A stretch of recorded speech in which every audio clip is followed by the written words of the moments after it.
দিদি নাম্বার 1 থেকে বাদ পড়লেন রচনা ব্যানার্জি। কিন্তু কেন বাদ পড়লেন রচনা ব্যানার্জি দিদি নাম্বার 1 থেকে? আর নতুন সঞ্চালকই বা কে? তো চলুন বিস্তারিত জেনে নেওয়া যাক। জি বাংলার জনপ্রিয় শো দিদি নাম্বার 1, আর দিদি নাম্বার 1 মানেই রচনা ব্যানার্জি। এই অনুষ্ঠান তাকে ছাড়া কল্পনাও করা যাবে না।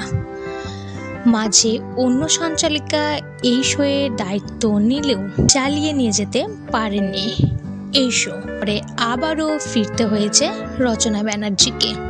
সম্প্রতি রচনা ব্যানার্জির পরিবর্তে দিদি নাম্বার 1-এ এলেন নতুন সঞ্চালক।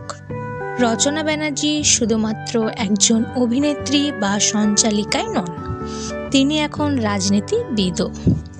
বিধানসভার ভোটের আগে তিনি ব্যস্ত আছেন রাজনীতির ময়দানে।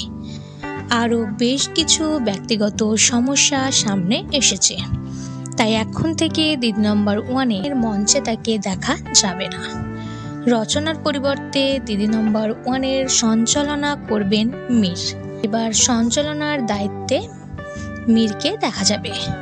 মীর যে কত ভালো সঞ্চালনা করে তা আমরা সকলেই জানি।